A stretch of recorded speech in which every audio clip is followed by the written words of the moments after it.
Le taux d'occupation en 2023 est revenu à celui qu'on avait en 2019, à près de 70%. Les prix moyens des chambres, globalement, beaucoup plus chers. Lui, a augmenté de 27%. Je pense que le secteur a pu démontrer qu'il était résilient.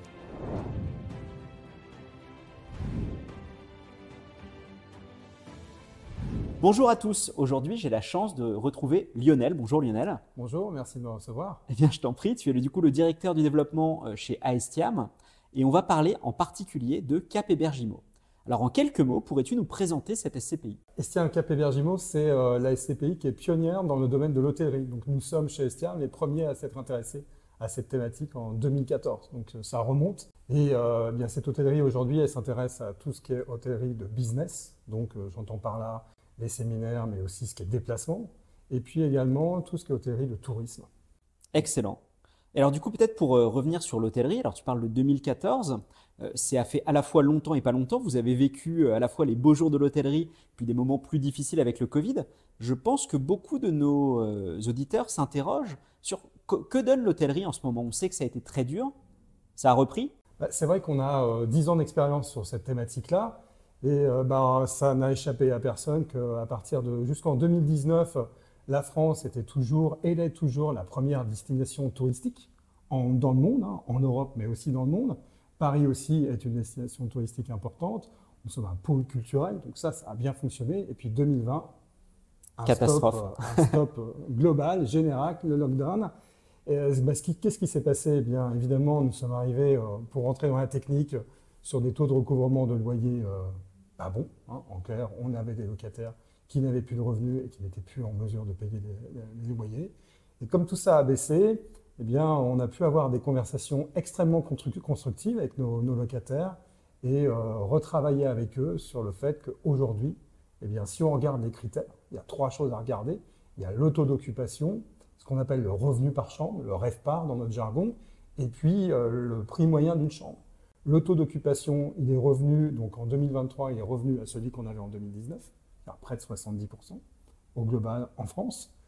Les prix moyens des chambres, je pense que chacun d'entre nous, on a bien remarqué que tout était devenu globalement beaucoup plus cher. Tout à fait. Parce que le revenu par chambre, lui, a augmenté de 27%. Donc à ta question, est-ce que ça va mieux? Ah oui, ça va mieux, beaucoup, beaucoup mieux. Et c'est bien installé et je pense que le secteur a pu démontrer qu'il était résilient. Oui, c'est ce qu'on a vu, hein, c'est qu'en fait, post-Covid, il y a eu une forme d'effervescence. Les gens se sont rués finalement vers le tourisme et j'imagine que ça vous a évidemment bien servi. C'est vrai qu'on avait considéré que dans le monde du Covid, on allait tous vivre au travers de nos écrans et qu'on allait tous faire du télétravail et que probablement on resterait peut-être que sur Instagram à regarder les autres partir en vacances. Finalement, ce qu'on a vu, c'est que tout le monde avait envie de partir. Pour être extrêmement simple, il y a une espèce d'orgie, c'est-à-dire que dans tous les hôtels, on a notamment un hôtel qui est au bassin d'Arcachon qui lui a repris extrêmement vite. Et puis après, dans les entreprises, eh bien, il y a un autre besoin qui s'appelle le besoin de se retrouver, le besoin des séminaires. Et là, le marché des séminaires ne fait qu'exploser. Alors ça, c'est très intéressant parce qu'effectivement, quand on pense hôtel, c'est vrai qu'à première vue, on a souvent tendance à se l'imaginer comme un lieu de villégiature. Tu as également tout ce que tu appelles les déplacements professionnels ou même les séminaires, les événements. Vous, votre sélection d'actifs, elle est plutôt orientée dans un sens, dans l'autre? Vous êtes agnostique? Pour ne pas le vexer, je pense que c'est une vision du passé, c'est-à-dire qu'effectivement, jusqu'au Covid, jusqu'à ces dernières années, tout était, je pense que c'était un gros défaut, tout était extrêmement siloté. Donc on a tous vécu en silo, il y avait des hôtels pour faire des affaires, des hôtels pour partir en vacances en famille. Aujourd'hui, tout ça se mixe. Si je prends l'exemple de Château Forme, qui est l'un de nos exploitants, hein, donc c'est un exploitant de premier plan sur la partie séminaire, finalement, la semaine, il fait des séminaires professionnels, mais le week-end, il organise aussi des mariages et tout type de fêtes familiales. Donc tout ça est vraiment mêlé. Et je pense aussi à des exploitants d'hôtels qui ne sont pas simplement sur de l'hôtellerie d'affaires. Aujourd'hui, quand on rentre dans un Moxy Hôtel, par exemple, on ne sait pas bien si on est là dans un espace de coworking, dans un hôtel de business ou également dans un hôtel où on peut recevoir sa famille. D'accord, Tout ça est très mixé. Ouais, des usages finalement qui s'intermêlent beaucoup plus facilement qu'auparavant. Avec le nouvel usage de l'hôtellerie, puisque il m'arrive à titre personnel d'aller régulièrement dans le lobby d'un hôtel pour attraper la Wi-Fi et pouvoir me connecter. Et alors, un critère qu'on regarde très souvent, c'est le taux de distribution. On a pu voir effectivement qu'en 2020, pendant la période Covid, celui-ci s'était un petit peu effondré. C'est tout à fait logique, on en parlait il y a un instant. Mais depuis, on a vu un rebond assez énorme du taux de distribution de la SCPI. Alors, qu'en est-il sur 2022 et comment vois-tu le futur? C'est vrai que le taux de distribution, c'est le reflet des revenus que touche notre société, la SCPI. Eh bien, en 2022, nous avons distribué 5%. On aurait pu faire un peu plus, mais les années précédentes nous ont fait dire qu'il faut quand même avoir un petit peu de réserve. Donc vous avez fait un petit coussin de sécurité, ce qu'on appelle le report à nouveau peut-être. Le report à nouveau, le RAN dans notre jargon, nous sommes à 68 jours. Sur 2024, on envisage de faire la même chose. 5%, c'est tout à fait envisageable. Pourquoi? Parce que nos exploitants vont très bien, qu'on a un taux d'occupation de l'ordre de 100%. Donc c'est une SCPI qui a un taux d'occupation financier de 100%. Et donc, quand on a des exploitants qui vont bien et dont on est certain, on a BNB, Château-Forme par exemple, dont on est certain que de la solvabilité, eh bien, on a une vraie vision à long terme sur cette SCPI. Et alors du coup, ce que ça signifie, ce que j'entends peut-être en filigrane, c'est la possibilité pour vous également d'augmenter les loyers pour vos exploitants. Comment se passe cette négociation avec un hôtelier dont les revenus, comme on l'a vu, peuvent être parfois assez volatiles? Alors nous, on a des loyers qui sont fixes, indexés sur l'inflation, avec des baux longs. On a sur cette SCPI de l'ordre de 9 ans de baux restants sur cette SCPI. On n'est en aucun cas indexé sur la performance commerciale. Voilà. Ce n'est pas l'objet d'une SCPI, c'est une question qu'on me pose souvent, et en creux, je ne sais pas si c'était la tienne, mais l'objet d'une SCPI, c'est d'apporter un revenu régulier aux investisseurs. Ouais.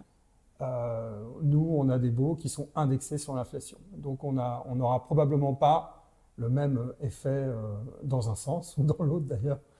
L'idée, c'est de servir des revenus qui sont réguliers. Excellent. Ouais, parce que ma question, c'était que souvent les gérants nous disent qu'il y a toujours une limite à trouver entre le fait de pouvoir indexer, on va dire de manière mécanique, et le fait de garder des relations correctes, voire même idéalement très bonnes avec les locataires, puisque l'objectif, c'est ce que tu rappelles, c'est finalement, ce n'est pas de changer de locataire tous les 2-3 ans. Oui, parce que les baux sont longs et il y a quand même une autre particularité dans l'hôtellerie, c'est que ce que doit le propriétaire, pour être simple, c'est le clos, le couvert. Le reste des travaux, le reste des aménagements sont à la charge du locataire. Donc c'est extrêmement important, c'est-à-dire que nous, si je raisonne de façon financière pure, on met à disposition un immeuble, un château, dans le cas de Château-Forme, c'est souvent des châteaux, ou un hôtel, je pense à BNB qui est à Gujan-Mestras, on met à disposition et lui il exploite. Ensuite, si jamais on doit en fait avoir une conversation désagréable, j'ai envie de te dire qu'on l'a déjà eu en 2020 et 2021. J'imagine, ouais. Et preuve en est, on n'a pas changé nos locataires, on a pu poursuivre des relations qui étaient excellentes. Oui, c'est à ce moment-là qu'il fallait avoir des bonnes relations avec nos locataires, parce qu'on avait tout intérêt à ce qu'ils restent. Et pour reprendre l'exemple de Château-Forme, la conversation qu'on a avec eux en ce moment, c'est plutôt de dire « Est-ce que vous êtes capable de nous trouver d'autres lieux pour nous louer ?» Parce qu'aujourd'hui, Château-Forme dispose d'un carnet de commandes de l'ordre de 80 millions d'euros. C'est 80 millions d'euros qu'ils n'arrivent pas à honorer. Non honorés. D'accord. Un peu comme Airbus ou Boeing à la belle époque. C'est ça, exactement. Excellent. Et alors du coup, peut-être sujet qui intéresse également nos auditeurs et que moi personnellement je connais également un petit peu moins, c'est le sujet ISR. On en parle évidemment un petit peu à toutes les sauces. Ça veut dire quoi l'ISR dans l'immobilier hôtelier? Alors c'est une question très très intéressante. J'ai été longtemps pratiquant et croyant de la matière ISR.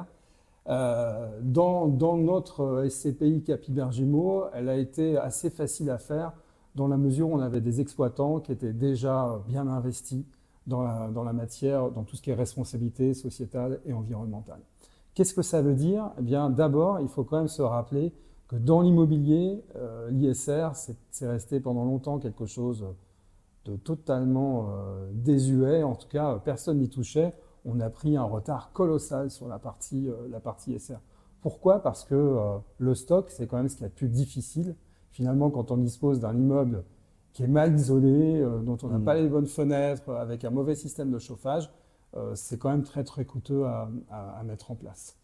Donc une fois que tout le secteur de l'immobilier a choisi de rattraper ce retard-là, ce que ça veut dire, c'est que les immeubles, les châteaux qu'on met à disposition de nos locataires, ils doivent avoir les meilleures performances énergétiques. Et du coup, on va manager avec nos locataires le contrôle de leur consommation énergétique.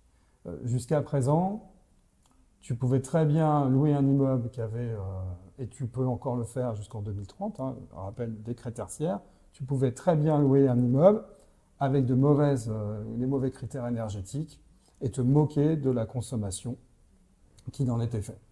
Aujourd'hui, tu peux tout à fait le faire, mais ce qui paraît un peu plus smart quand même, c'est d'avoir une conversation avec ton locataire en disant on va regarder ensemble combien tu consommes et combien on peut améliorer les consommations.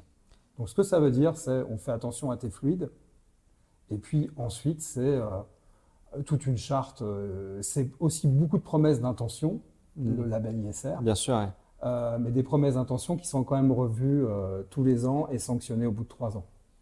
Et du coup, par exemple, est-ce que tu aurais un exemple un peu emblématique, alors soit sur l'ISR, soit sur un bien que tu apprécies particulièrement, qui serait un bon symbole finalement de la stratégie, de l'ADN de Cap Hébergement? En fait, on a beaucoup d'assets, d'immeubles ou de châteaux qui sont très connus et qu'on voit souvent sur les plaquettes. Donc pour les Parisiens qui vont à l'ouest, et quand on arrive avant le péage de Saint-Arnoux en Yvelines, sur la droite, il y a un grand château qui est le château de Rochefort en Yvelines, appartient à Estiam. Notre exploitant, c'est Château Forme. Au pied de là-dessus, on a 2 locataires, puisqu'au pied de ce château, pour les plus golfeurs d'entre nous, dont je suis, il y a un magnifique golf. Donc là, il y a 2 locataires. Il y a un premier locataire, Château Forme. Le deuxième, c'est YouGolf. Et puis, pour ceux qui quittent Paris à nouveau sur la 6, on en a un autre. Donc, on a le château de Célie-en-Bière. Tout ça, ça veut dire qu'à 40 km de Paris, on est bien positionné. Mais actuellement, on reçoit également l'équipe de rugby de Nouvelle-Zélande au château de Faverges-de-la-Tour dans l'Isère. Donc le nord Isère, ce qui se situe, c'est une région qui est en dessous de Lyon, dont je suis issu. Excellent. Eh bien, écoute, on souhaite à l'équipe de Nouvelle-Zélande un destin plus favorable que celui de la malheureuse équipe de France. Merci beaucoup. J'espère que ça ne va pas trop dater cette vidéo. Merci Lionel. Merci.